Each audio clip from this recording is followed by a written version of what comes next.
Hello friends, welcome to my YouTube channel.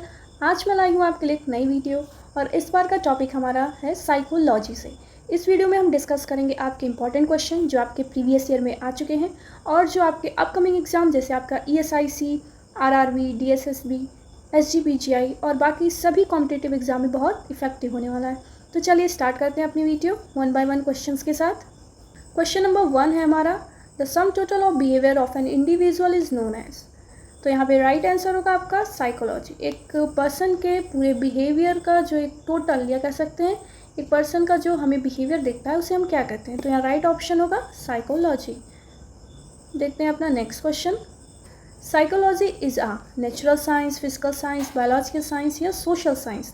तो यहाँ right answer होगा नेचुरल साइंस, क्योंकि साइकोलॉजी ना कि फिजिकल से रिलेट कर रही है, ना सोशल से, ना बायोलॉजिकल से।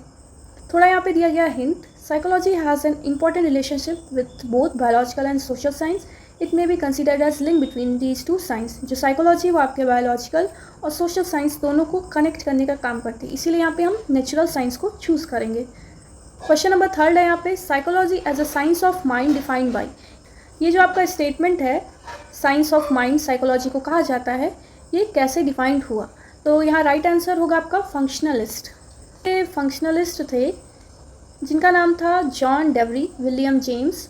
इन लोगों ने क्या किया था, साइकोलॉजी को मतलब बताया था कि ये क्या है, what mind and behaviour do. Psychology ऐसा चीज़ है या फिर हमारे माइंड का और बिहेवियर का रिफ्लेक्शन या फिर एक्शन है। They believe that learning, memory power, solving and motivation help people to adopt to their environment. उनका मानना था कि लर्निंग हुआ, हमारी मेमोरी, प्रॉब्लम सॉल्विंग जो कैपेसिटी है और जो मोटिवेशन है, ये किसी भी पर्सन को कहाँ से मिलेगी, अपने इन्वायरमेंट से। क्वेश्चन नंबर 4 है, psychology as the scientific study of activities of organism in relation to its environment is defined by. ये जो स्टेटमेंट है कि साइकोलॉजी एक साइंटिफिक स्टडी है ऑर्गेनिज्म का जो उसके इन्वायरमेंट से रिलेट की गई है, ये किसने दिया था? तो यहाँ राइट आंसर होगा आपका विलियम जेम्स। विलियम जेम्स एक साइंटिस्ट थे जिन्होंने ये दिया था। क्वेश्चन नंबर 5 देखते हैं, E.B. Titchener defined psychology as a science of. तो यहाँ राइट आंसर होगा आपका बी। इन्होंने डिफाइन किया था science of mind. E.B. Titchener जो थे उन्होंने बोला था कि साइकोलॉजी क्या है, द साइंस ऑफ माइंड। यहाँ पे देखते हैं, थोड़ा हिंट दिया गया है। E.B. Titchener in 1867 to 1927 was studied under Wilhelm Wundt and he described the structure of mind और how the mind work। ये जो थे इन्होंने विल्हम वुंट के अंदर पढ़ाई की थी, मतलब उनके कह सकते हैं सुपरविज़न में, और इन्होंने एक डिस्क्राइब किया था माइंड का स्ट्रक्चर और कैसे माइंड वर्क करता है। ही believes that mind is make up of units और एलिमेंट्स। इनका मानना था कि जो हमारा माइंड है वो बहुत से यूनिट और एलिमेंट्स से मिलकर बना हुआ है। चलिए देखते हैं question number 6। The first task in psychology is to carefully observe and objectively describe. सबसे पहला टास्क, अगर हम साइकोलॉजी पढ़ रहे हैं तो सबसे मेन या सबसे पहला टास्क हमें क्या ऑब्जर्व करना है? तो यहाँ फर्स्ट राइट आंसर होगा आपका ए, बिहेवियर। किसी पर्सन का बिहेवियर हमें मालूम होना चाहिए, उसको स्टडी करेंगे हम साइकोलॉजी से रिलेट करने के लिए। यहाँ पे देखते हैं explanation. Psychology is the science of human behaviour. Psychology क्या है? ह्यूमन बिहेवियर के बारे में जो हम पढ़ रहे हैं वही है psychology. So first primary task in psychology is to carefully observe and objectively describe behaviour. इसीलिए साइकोलॉजी में पहला टास्क या प्राइमरी टास्क क्या होगा आपका कि केयरफुली हमें पर्सन के बिहेवियर को डिस्क्राइब करना है और उसको स्टडी करना है।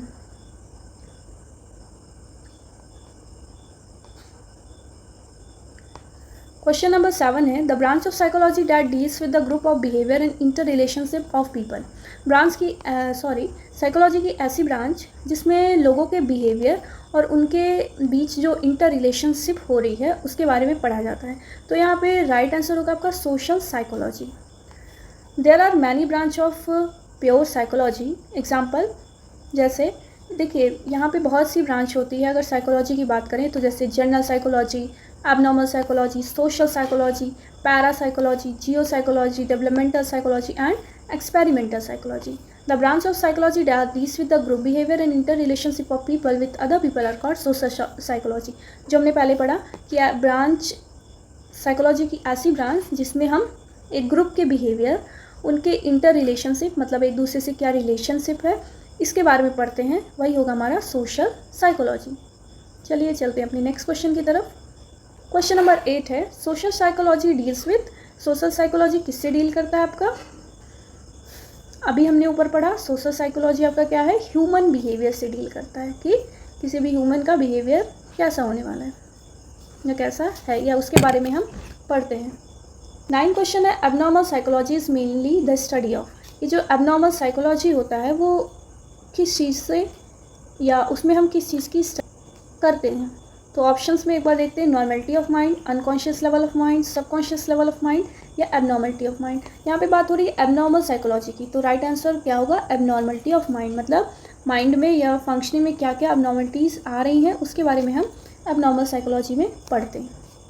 यहाँ पे देखिए एक्सप्लेनेशन दिया गया है, abnormal psychology deals with the behaviour of individual who are unusual और abnormal.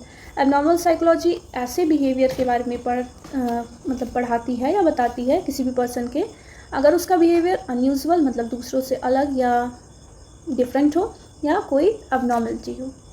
Question number 10 experimental psychology started first in the country is, ये आपका एक्सपेरिमेंटल साइकोलॉजी कौन से कंट्री में सबसे पहले स्टार्ट की गई थी? तो यहाँ राइट आंसर होगा आपका जर्मनी। जर्मनी में ये एक्सपेरिमेंटल साइकोलॉजी स्टार्ट की गई थी। तो देखते हैं थोड़ा सा यहाँ पे एक्सप्लेनेशन है।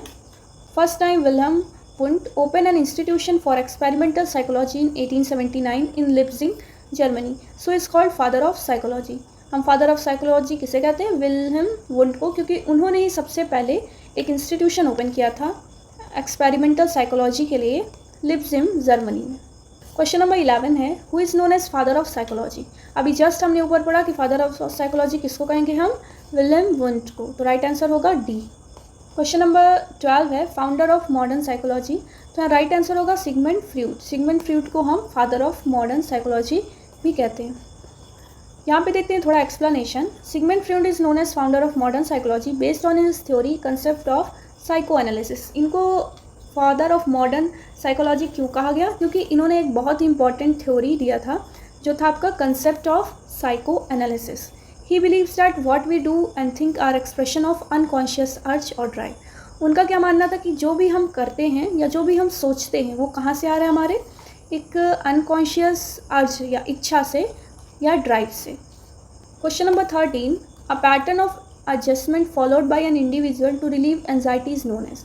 एक ऐसा पैटर्न या कुछ ऐसी बिहेवियर जो एक पर्सन करता है अपने एंजाइटी से रिलीव होने के लिए, उसे हम क्या कहते हैं?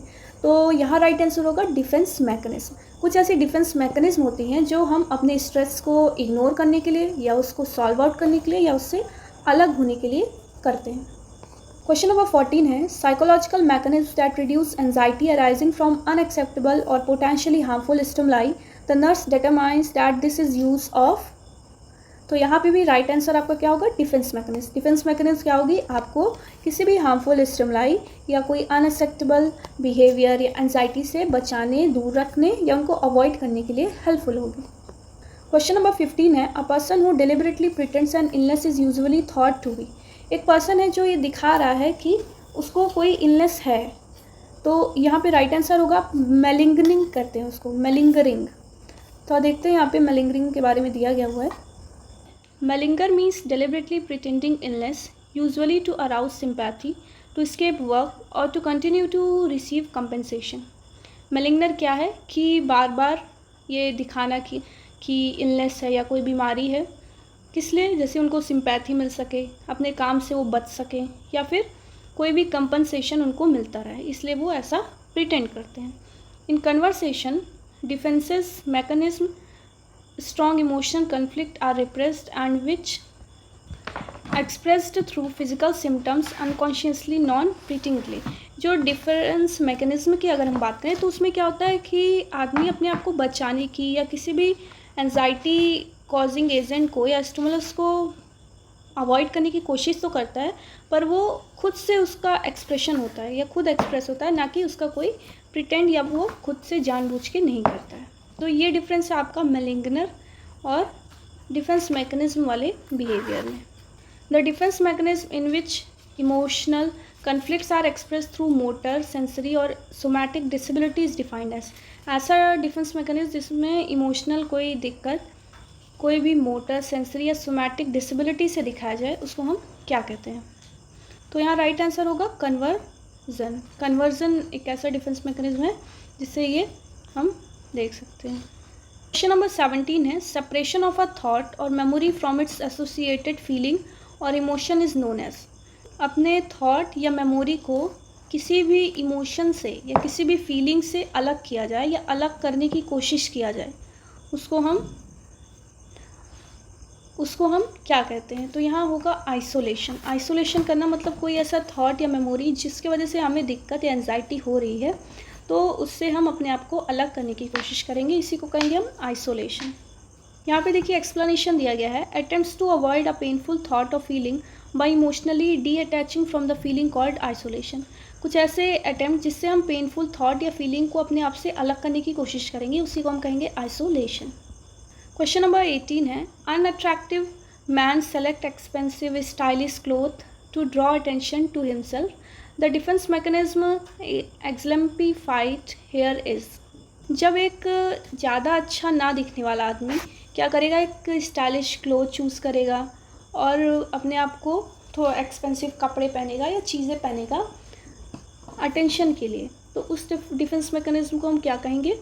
कंपेंसेशन। कंपेंसेशन मतलब उसने क्या किया कि भले वो दिखने में सुंदर या अच्छा नहीं है, उसने अपने आप को कैसे अट्रैक्टिव बनाना चाहा, एक्सपेंसिव चीज़ें या स्टाइलिश क्लोथ से, दैट इज़ कॉल्ड कंपेंसेशन। यहाँ देखिए दिया गया है, over achievements in one example stylish clothes are not to make up for deficiency in to another area, example unattractiveness called compensation. Compensation मतलब अगर आप एक फील्ड में अच्छे से नहीं कर पा रहे हो या एक चीज़ को लेके आप बहुत अच्छे नहीं हो, तो आप क्या करोगे, दूसरे चीज़ में अपने आप को अच्छा बना लोगे। जैसे यहाँ एग्जाम्पल था ना, देखिए आदमी जो था या जो पर्सन था वो बहुत अट्रैक्टिव नहीं दिखता था, तो उसने क्या किया, स्टाइलिश क्लोथ्स पहने जिससे वो अट्रैक्टिव दिख गया, तो ये कंपेंसेशन हुआ।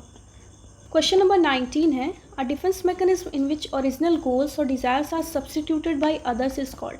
एक ऐसा डिफेंस मैकेनिज्म जिसमें जो आपका रियल गोल आपने सेटअप किया है उसको आप सब्सटीट्यूट कर देते हो या फिर चेंज कर लेते हो दूसरे से, तो इसको हम क्या करेंगे, जैसे हमें थोड़ा यहाँ क्लू मिल रहा है सब्सटीट्यूटेड, तो राइट आंसर क्या होगा, सब्सटीट्यूशन।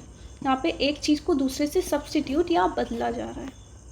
क्वेश्चन नंबर 20 है, एक्सक्लूजन ऑफ अनवांटेड और अनप्लीजेंट एक्सपीरियंस, इमोशन और आइडियाज़ फ्रॉम कॉन्शियस अवेयरनेस। इसमें क्या होगा कि कोई आपकी ऐसी फीलिंग या कोई ऐसी मेमोरी है जो काफ़ी सैड आपको कर देती है या जो आपके लिए अच्छी नहीं है, उसको आप क्या करोगे, दबाने की कोशिश करोगे या फिर उसको अच्छी कॉन्शियस फीलिंग को से चेंज करने की कोशिश करोगे, तो वो क्या होगा आपका रिप्रेशन। रिप्रेशन मतलब कोई ऐसी चीज़ जो आप जिसको सोच के आपको दुख हो रहा है, तो आप उसको छोड़ के जहाँ पे हो वहाँ पे कॉन्शियस होके काम करना चाहोगे। तो यहाँ पे हमने डिस्कस कर लिए क्वेश्चन 20 तक। तो यहाँ हमने साइकोलॉजी के 20 क्वेश्चन डिस्कस कर लिए पार्ट 1 में। अब इसके आगे के क्वेश्चंस डिस्कस करेंगे हम पार्ट 2 में। सो प्लीज़ लाइक, अगर आपने अभी तक लाइक नहीं किया है, चैनल पे न्यू है तो प्लीज़ सब्सक्राइब करें, जिससे आपको ऐसी यूज़फुल वीडियो मिलते रहे। अपने फ्रेंड्स या रिलेटिव को शेयर करें जिनसे उनका भी कुछ भला हो सके, क्योंकि एग्ज़ाम काफ़ी आ गए हैं, सो मेहनत ज़रूरी है। So please focus on your studies. All the best for your exams. Thank you.